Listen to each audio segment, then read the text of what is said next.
Qui a dit que les rêves ne devaient pas être réalisés? À la rencontre de Papylis. Il y a quelques mois, cet étudiant de la faculté d'ingénierie et de management de la santé de Lille ont décidé de faire une différence dans la vie des résidents des maisons de repos et d'EHPAD. Leur idée, utiliser la réalité virtuelle pour réaliser les rêves de ceux qui ne peuvent plus les vivre physiquement. Un projet novateur où la technologie de pointe rencontre la compassion humaine.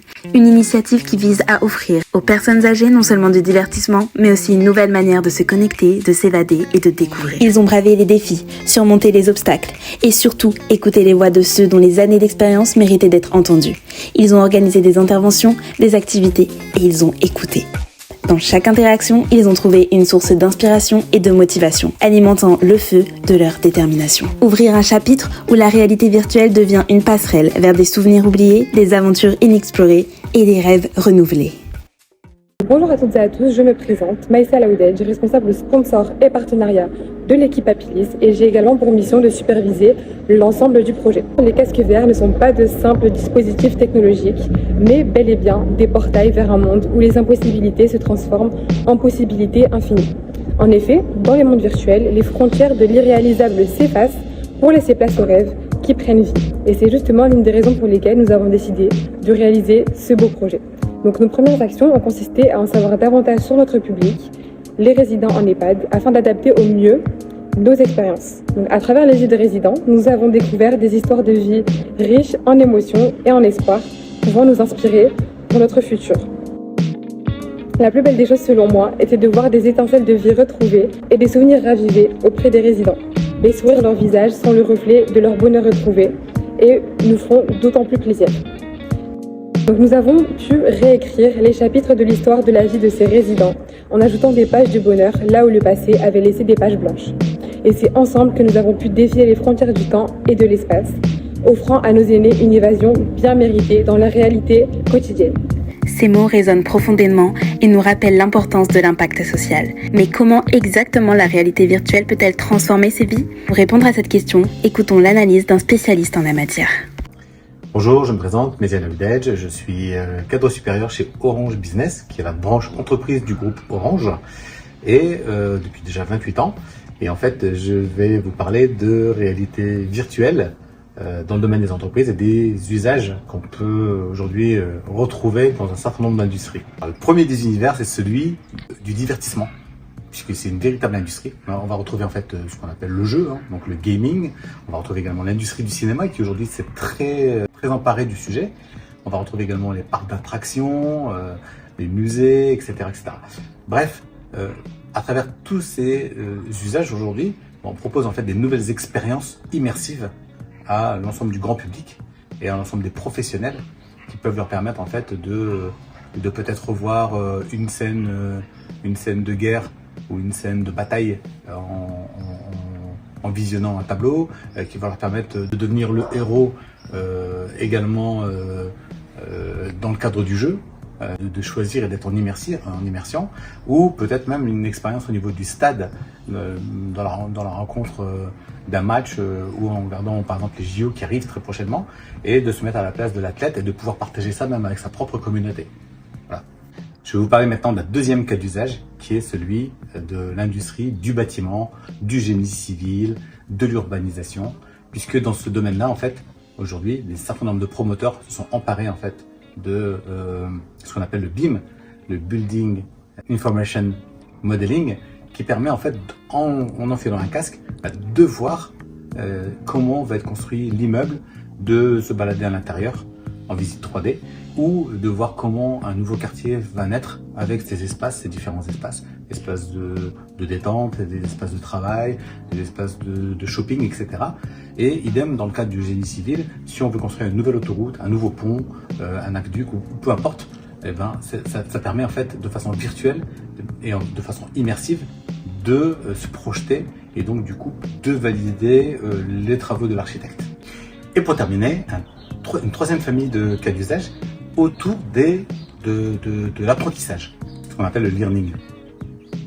En fait, avec des secteurs d'activité de pointe pour lesquels des avancées significatives ont démontré en fait des niveaux de performance très élevés. Je pense à l'aéronautique, avec notamment toute la partie simulation de pilotes qui vont faire un certain nombre d'heures avant de piloter réellement un avion dans des conditions réelles, donc en mode complètement immersif et autonome. Je pense également à la médecine et notamment la chirurgie pour laquelle des gestes précis vont pouvoir être exercés par les étudiants pour gagner en confiance, pour gagner en dextérité également et pour pouvoir avoir le geste juste et rapide pour gagner en efficacité. Et là-dessus, on a des statistiques qui sont des études qui ont démontré que ça pouvait monter jusqu'à 240% de performance supplémentaire pour des gens qui se sont exercés avec de la réalité virtuelle versus ceux qui ont suivi des chemins plus classiques. Vous l'aurez compris, la réalité virtuelle s'invite au quotidien dans nos vies, que ce soit à la maison, que ce soit sur les lieux professionnels, que ce soit dans le cadre de nos divertissements, nos loisirs, bientôt dans la voiture. Et cela couplé avec la 5G, comme je vous en ai parlé, un réseau à très haute performance, mais également couplé à l'intelligence artificielle. Écoutez, il ne faut pas en avoir peur, au contraire, je pense que bien utilisé, ça va pouvoir rendre service à un certain nombre d'entre nous. Grâce à ce témoignage inspirant, Papillis est témoin de la puissance de l'innovation et de la technologie pour créer un impact positif dans les communautés. Faisons désormais un tour dans les coulisses de leur stratégie de collecte de fonds. Avec ingéniosité et créativité, l'équipe a organisé une tombola captivante. De magnifiques cadeaux offerts par des entreprises et des particuliers lillois ont suscité l'enthousiasme et le soutien de la communauté. L'innovation ne s'arrête pas là. Papillis a également lancé une cagnotte en ligne permettant à chacun de contribuer, où qu'il soit, à ce projet porteur de sens. Grâce à la mobilisation de tous, petits gestes et grandes actions se sont unis pour donner vie à cette belle initiative. Bonjour à tous, moi c'est Océane. Et moi c'est Sarah. Et on est toutes les deux les trésorières du projet Papillis. Je vais vous présenter un peu notre rôle tout au long de l'année dans ce projet qui s'est concrétisé enfin. Alors tout d'abord, il faut trouver l'argent, le gérer de la meilleure manière pour avoir une bonne optimisation. Par exemple, faire un compte bancaire, donner le RIB aux sponsors et des choses comme ça quoi. Exactement. Et l'un des moyens qu'on a utilisé pour récolter des fonds, ça a été l'organisation de notre grande tombola. Ouais. Voilà, on a pu récolter, si je ne me trompe pas, 164 €. Et cet argent nous a permis par exemple d'acheter des pubs personnalisées que vous verrez aujourd'hui et également investir dans notre communication. Ouais. Voilà. Alors que le financement se concrétise, l'association Papillis prend une nouvelle dimension. Avec une équipe de communication dynamique, ils mettent en lumière leurs projets novateurs. Bonjour à tous, je m'appelle Chloé, j'ai 18 ans et dans le projet Papillis, je suis responsable du pôle communication avec Jade. Donc c'est tout ce qui est réseaux sociaux, affiches, flyers, etc. afin de promouvoir au mieux le projet. Et j'ai été notamment celle qui a créé le logo. Il se compose d'un papillon pour représenter la liberté et le voyage.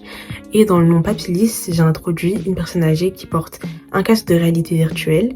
On a essayé vraiment de tout concilier afin de nous représenter et de représenter le projet au mieux. Bonjour à tous, je m'appelle Jade et je suis également responsable du pôle communication. Je m'occupe principalement de tout ce qui est montage, que ça soit montage photo sur Instagram, les stories, les petites vidéos à la fin de chaque intervention que nous postons ensuite sur Instagram, mais également du film que vous êtes en train de regarder aujourd'hui. Chaque contenu que nous avons pu produire avait pour objectif de mettre en avant l'aspect positif de notre projet. Nous avons voulu rendre attractif ce dernier et nous avons également eu la responsabilité de contacter tout ce qui était presse. Je dois admettre qu'il y a eu des défis. Certains journalistes n'ont pas trouvé pertinent notre projet ou pas assez attractif à leur goût. Mais nous avons refusé de nous laisser décourager et croyons fermement que chaque personne mérite d'avoir ses rêves réalisés, peu importe son âge ou son lieu de résidence. Avant de plonger dans l'univers de la réalité virtuelle, notre équipe a pris le temps de rencontrer les résidents pour une découverte préliminaire, sans les casques. Ces rencontres ont été des moments précieux où nous avons expliqué en détail ce qu'est la réalité virtuelle, comment elle fonctionne et quel type d'expérience elle peut offrir.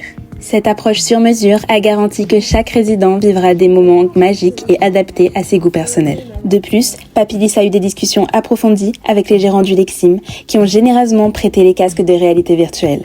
Ils ont également discuté des précautions à prendre et des aspects techniques et logistiques. Lors des premières visites dans les EHPAD et résidences, l'équipe Papillis a pris note de toute contre-indication médicale éventuelle en étroite collaboration avec le personnel soignant. Guidés par la passion et l'engagement de l'équipe Papillis, ces interventions en EHPAD ont été une véritable aventure humaine. Chaque membre de l'équipe a apporté son énergie et son expertise, partageant avec les résidents des moments de découverte et d'émerveillement. Salut à tous, moi c'est Nathan, j'ai été responsable relations humaines pendant le projet Papillis. C'est-à-dire que mon rôle aura été de veiller à ce que tout se passe bien lors de nos interventions en EHPAD. Et il me semble que c'est plutôt mission réussie. À chaque fois, on a eu droit à de super réactions de la part des résidents en EHPAD, et vraiment, à chaque fois, de sincères remerciements des équipes administratives, des établissements dans lesquels on a eu la chance d'intervenir. Donc ça aurait été vraiment un super projet. C'est un projet qui a porté des fruits à la hauteur de nos ambitions, qui étaient quand même assez grandes, c'est sûr. Mais on a pu emmener des résidents en EHPAD dans la montagne, à la plage, pour réaliser leur plus grand rêve, ce qui était notre objectif principal. Et donc ça a à chaque fois été réussi. Et on a eu vraiment des retours extrêmement positifs de la part des résidents. Je pense notamment à un monsieur qui a eu la chance de faire un saut en parachute à travers les montagnes et qui a été très très ému d'avoir pu nous parler, d'avoir pu échanger avec nous et surtout d'avoir pu réaliser son rêve. Donc c'était une très très belle initiative. La vision positive et inspirante de Nathan illustre parfaitement l'impact profond de ses interventions. C'est avec un sentiment de gratitude et de détermination renforcée que Papilis a continué à avancer, convaincu que chaque petit geste peut faire une grande différence dans la vie de ceux que nous servons. C'est un projet qui nous touche particulièrement parce qu'on a tous des grands-parents, mais aussi parce qu'on se dirige vers des métiers dans le secteur du médico-social, donc forcément on sera amené à travailler avec des personnes de tout type d'âge. Maintenant, pour ce qui est des différentes interventions, on a commencé par une résidence à Roubaix. On est passé à la deuxième intervention, donc avec les casques de réalité virtuelle, où on a directement pu faire voyager les différents résidents. D'ailleurs, il y a une dame qui avait étudié l'astronomie dans sa jeunesse, et donc qui a voulu faire un voyage dans l'espace et elle a adoré l'expérience. Même des personnes qui n'étaient pas inscrites à la base sur la liste des résidents avec lesquels on allait travailler se sont au bout du compte montrées intéressées et ont aussi participé à l'expérience, notamment une dame qui a voulu partir aux Maldives parce qu'elle avait beaucoup voyagé et que ça lui manquait beaucoup. Ses premiers rêves réalisés grâce à la réalité virtuelle ont été bien plus qu'une simple expérience technologique. Pour l'équipe Papilis, voir les résidents vivre ces moments magiques a été profondément gratifiant. On a fait plusieurs interventions tout au long de l'année avec nos casques virtuels et on a plusieurs interventions qui nous ont marqués et notamment pour Sarah, si je ne me trompe pas. C'était celle de Gilbert Forestier. Donc, notamment, il y avait une résidente qui avait une passion pour les chats et elle connaissait pas trop la réalité virtuelle, elle était un petit peu réticente, mais on l'a mis en confiance et on l'a mis des vidéos de chatons. Donc là, vraiment, elle a voulu tester, mais elle était un peu réticente. Mais dès qu'elle l'a fait, franchement, elle était contente. On lui avait mis des petits chatons mignons et tout, qui lui faisaient des bisous. Et franchement, c'était la plus heureuse. Et ouais, ça m'a marqué. En effet, chaque intervention en EHPAD a été un franc succès, suscitant des réactions positives et des témoignages émouvants. Les résidents exprimaient leur gratitude et leur joie, soulignant l'impact profond que ces expériences ont eu sur eux. Et les retours positifs ne se sont pas limités aux résidents eux-mêmes. La directrice de l'EHPAD de l'Homme a également partagé ses observations et ses impressions sur l'effet transformateur de ces rencontres. Vraiment, vous avez vraiment un joli projet et que pour les résidents, c'est chouette de les faire voyager par le biais de la réalité virtuelle. Et c'est un projet très généreux pour eux et vous l'avez vu, ils sont super contents d'avoir participé. Donc merci, un grand merci à vous tous. Merci à vous. Voilà. Chose promise, chose due. Ces moments de bonheur et d'émerveillement partagés avec les résidents sont la concrétisation de l'engagement de Papilis à réaliser leurs rêves, peu importe les défis qu'ils rencontreront en chemin. Bonjour tout le monde, moi c'est Juliette, donc je fais partie du pôle planification et logistique. J'ai pour rôle de planifier toutes les dates des interventions un peu dans un calendrier pour savoir avec le groupe où on en est. Et concernant la logistique, donc c'est moi qui organise un peu le transport des casques.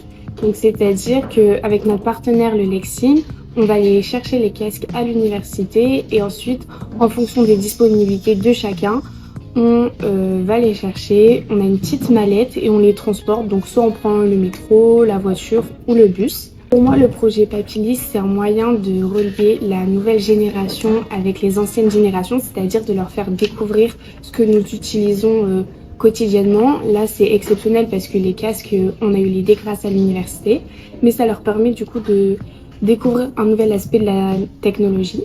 On a pu faire plusieurs interventions à Roubaix, à Lers et à l'Homme. Celle que j'ai préférée, c'était à Lers Parce qu'en fait, c'était hyper cocooning, convivial. On avait un bon rapport avec les résidents. Et mon meilleur souvenir, c'est la dame qui a voulu aller au Kenya. Et en fait, on lui a fait un safari photo. Et elle était sur le dos d'un éléphant. Et elle faisait que de rire. Du coup, ça nous a bien détendu. Et tout le monde a rigolé. On a passé un très très bon moment avec l'équipe soignante et les résidents de l'EHPAD. Voilà, merci. Sans transition, une des interventions préférées de l'équipe Papillis fut celle de Lers. Découvrons la suite en images.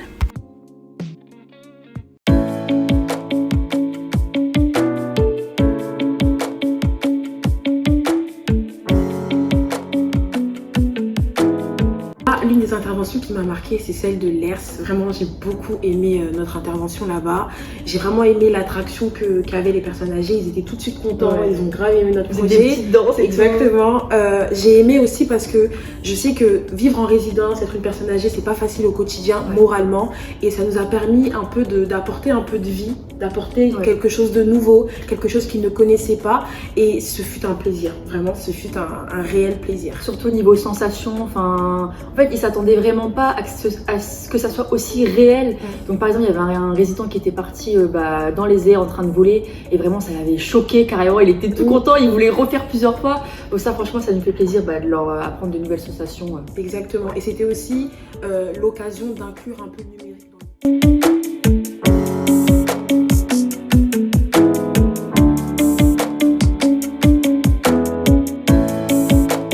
dans Papillis, c'est vraiment un projet qui nous tient à cœur. On y a mis tout notre énergie. Exactement. Donc on est content. Si on a pu redonner le sourire à une ou deux personnes, c'était le but. C'était clairement le but du projet. Et que toutes les interventions soient aussi bien passées. Exactement. On ait touché autant de personnes. Franchement, je peux dire que c'est une réussite. Franchement, on peut être fiers de nous. Franchement, c'était bien. Merci à Océane et Sarah d'avoir partagé cette expérience inoubliable avec nous. Et tandis que Papillis exprime sa gratitude, la responsable animation a également été convaincue par leur passage. Alors bonjour, moi je suis donc aide-soignante animatrice à la résidence des 80 à l'Est. J'ai eu l'honneur de recevoir l'équipe Papillis, une dizaine d'étudiants qui sont venus pour animer la séance de visio virtuelle. Donc les résidents étaient un peu réticents au départ, puis après plusieurs personnes se sont inscrites. Ils ont réalisé un de leurs rêves. Alors on a eu beaucoup d'émotions, de réactions vis-à-vis des résidents, des rires, des cris. Ils se sont sentis vraiment très bien. Suite à ça, les résidents ont été chercher leur album photo le lendemain. On parlait de leur voyage. Pour nous, ça a été une animation très positive pour les résidents.